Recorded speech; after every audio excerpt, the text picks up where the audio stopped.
Oke, selamat pagi. Assalamualaikum warahmatullahi wabarakatuh. Terima kasih sebelumnya. Perkenalkan, nama saya Barlianto. Kami akan coba menjelaskan tentang ujian tengah semester genap tahun ajaran 2023-2024 untuk mata kuliah Perekonomian Indonesia. Berikut adalah soal yang diberikan kepada kami. Kami diminta untuk memberikan pendapat atau perspektif secara komprehensif apa yang harus dilakukan oleh pemerintah Indonesia dari aspek kebijakan fiskal, moneter maupun kebijakan utang luar negeri tentang middle income trap. Jadi bagaimana caranya Indonesia harus bisa harus menghindari terjadinya middle income trap. Middle income trap sendiri merupakan suatu keadaan ketika negara berhasil mencapai tingkat pendapatan menengah tapi tidak dapat keluar dari tingkatan tersebut untuk menjadi negara maju. Kami akan coba menjelaskan satu persatu. Baik, berikut adalah langkah-langkah atau kebijakan yang menurut kami perlu diambil oleh pemerintah Indonesia untuk menghindari middle income trap. Dan yang pertama dari aspek kebijakan fiskal, yaitu investasi dalam infrastruktur dan pendidikan, yang kedua reformasi perpajakan, dan yang ketiga penguatan sistem kesehatan. Yang kedua adalah tentang aspek kebijakan moneter yang bisa diambil oleh pemerintah Indonesia. Yang pertama stabilitas harga dan inflasi, yang kedua mendorong inovasi dan teknologi, dan yang ketiga juga kebijakan nilai tukar. Sedangkan aspek kebijakan utang luar negeri agar bisa menghindari dari middle income trap ini, yang pertama adalah manajemen utang yang prudent, yang kedua diversifikasi sumber pembiayaan, dan yang ketiga adalah penguatan cadangan devisa. Akan kami jelaskan satu persatu di slide berikutnya. Baik, yang pertama dari aspek kebijakan fiskal, yaitu tentang investasi dalam infrastruktur dan pendidikan. Kenapa ini penting? Yang pertama infrastruktur.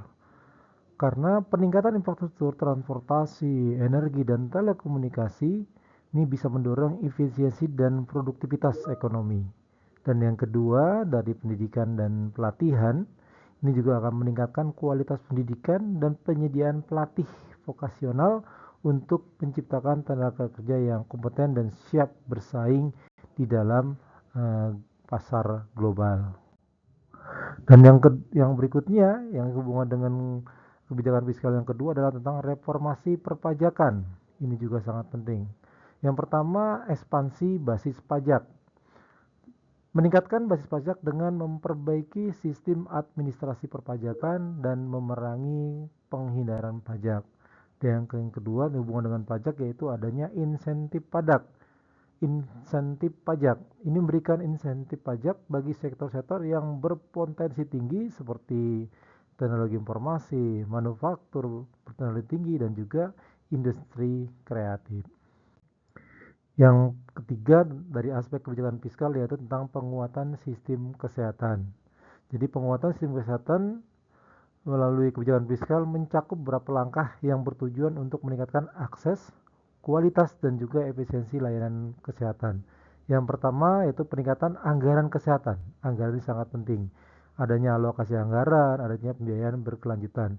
Yang kedua, infrastruktur kesehatan. Ini juga sangat mendukung, yaitu pembangunan dan renovasi fasilitas, teknologi, dan juga peralatan. Ya, fasilitas yang bagus, teknologi, dan juga peralatan yang baik pasti akan membantu dan sangat membantu sekali. Yang ketiga adalah pelatihan dan pengembangan tenaga medis. Ini juga program pelatihan maupun insentif tenaga medis. Dan yang keempat, peningkatan akses dan kualitas pelayanan kesehatan, mulai dari subsidi kesehatan maupun program asuransi kesehatan. Yang kelima, adanya pencegahan dan kesehatan masyarakat, adanya program pencegahan seperti sanitasi dan air bersih. Dan yang keenam, penelitian dan pengembangan kesehatan, R&D kesehatan, adanya kolaborasi internasional. Dan yang ketujuh adalah penguatan sistem manajemen kesehatan. Jadi sistem informasi kesehatan maupun manajemen anggaran. Bila mana ini laksanakan, kita akan bisa keluar dari middle trap. Berikutnya, yang kedua adalah aspek kebijakan moneter. Yang kita angkat di sini yang pertama adalah stabilitas harga dan inflasi. Kebijakan suku bunga menjaga tingkat suku bunga yang stabil untuk mengendalikan inflasi dan mendukung pertumbuhan ekonomi. Jadi kalau suku bunga stabil pasti akan bisa mengendalikan inflasi. Yang kedua, kendalikan inflasi, mengadopsi kebijakan yang menargetkan inflasi secara jelas untuk menjaga daya beli masyarakat dan stabilitas ekonomi. Dan aspek kebijakan moneter yang kedua adalah mendorong inovasi dan teknologi. Yang pertama, pembiayaan UMKM, ya, memfasilitasi akses pembiayaan bagi usaha mikro, kecil dan menengah atau UMKM melalui kredit dengan bunga yang rendah dan program pinjaman mikro. Dan yang berikutnya, mendorong inovasi teknologi adalah digitalisasi, yaitu mendorong digitalisasi di sektor keuangan untuk meningkatkan inklusi keuangan dan juga efisiensi transaksi. Dan yang terakhir dari aspek kebijakan moneter adalah tentang kebijakan nilai tukar. Jadi mengelola nilai tukar secara fleksibel untuk mendukung ekspor dan juga menjaga daya saing produk Indonesia di pasar global. Adalah kebijakan yang bertujuan menyesuaikan nilai tukar mata uang nasional atau rupiah agar tetap kompetitif di pasar internasional. Oke, yang ketiga adalah aspek kebijakan utang luar negeri. Yang pertama, manajemen utang yang prudent. Manajemen utang yang prudent adalah pendekatan yang bijaksana, hati-hati, dan bertanggung jawab dalam pengelolaan utang, terutama utang luar negeri. Masuk dari manajemen yang prudent meliputi beberapa aspek utama. Yang pertama, evaluasi kemampuan membayar. Jadi menilai kemampuan negara untuk membayar kembali utang, baik dari segi likuiditas atau ketersediaan dana jangka pendek maupun solvabilitas atau kemampuan jangka panjang untuk melunasi utang. Yang kedua adalah penggunaan utang yang produktif. Memastikan bahwa utang digunakan untuk proyek-proyek yang produktif dan berdampak positif bagi pertumbuhan ekonomi, seperti pembangunan infrastruktur, pendidikan, kesehatan, bukan untuk pengeluaran yang konsumtif.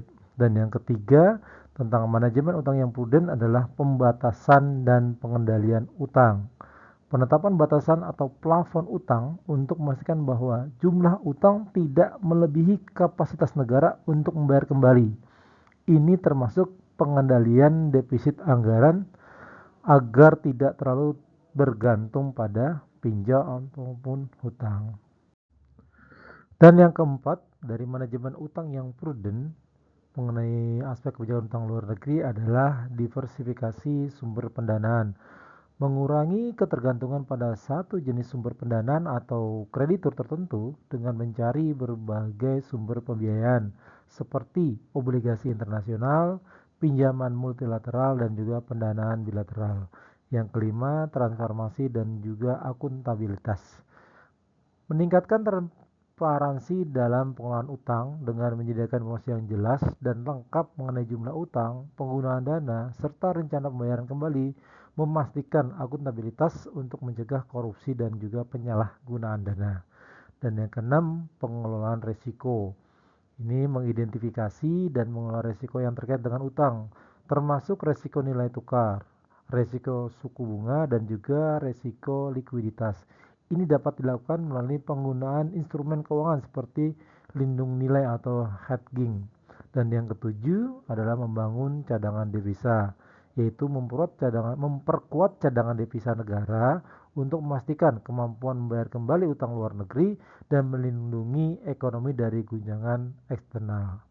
Jadi, dengan menerapkan prinsip-prinsip tersebut, pemerintah dapat mengelola utang dengan lebih efektif dan memastikan bahwa utang berkontribusi positif terhadap pertumbuhan ekonomi jangka panjang serta mengurangi resiko krisis utang yang dapat menghambat kemajuan menuju status negara maju.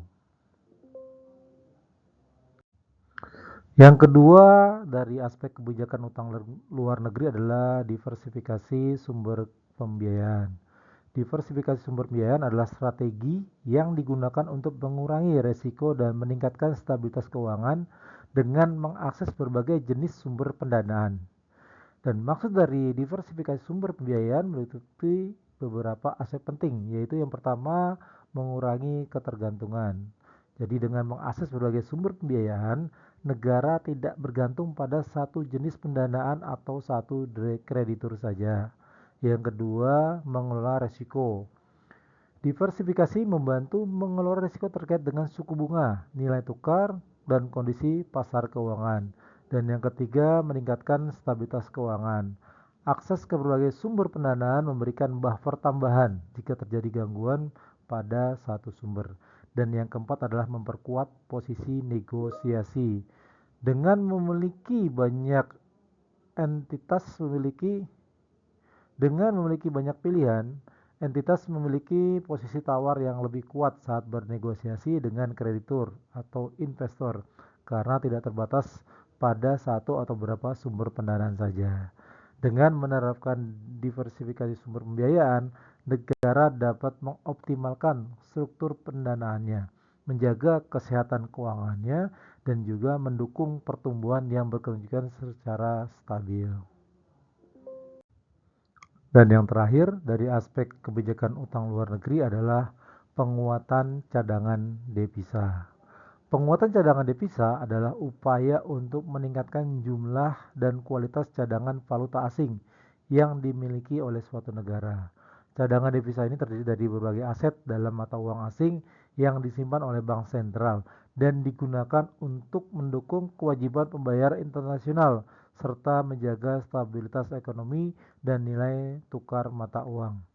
Ada beberapa faktor atau aspek penting dalam penguatan cadangan devisa. Yang pertama, menjaga stabilitas ekonomi. Kedua, menstabilkan nilai tukar. Yang ketiga, mendukung pembayaran internasional. Dan yang keempat, menjaga kepercayaan pasar. Dan cara yang kelima adalah mengurangi resiko utang. Cara penguatan cadangan devisa yaitu meningkatkan ekspor, mengendalikan impor, menarik investasi asing, mengelola utang luar negeri, mengoptimalkan pariwisata, dan juga mengelola sumber daya alam yang ada. Jadi, penguatan cadangan devisa adalah langkah penting untuk memastikan stabilitas sistem ekonomi, menjaga nilai tukar yang stabil, dan meningkatkan kepercayaan investor.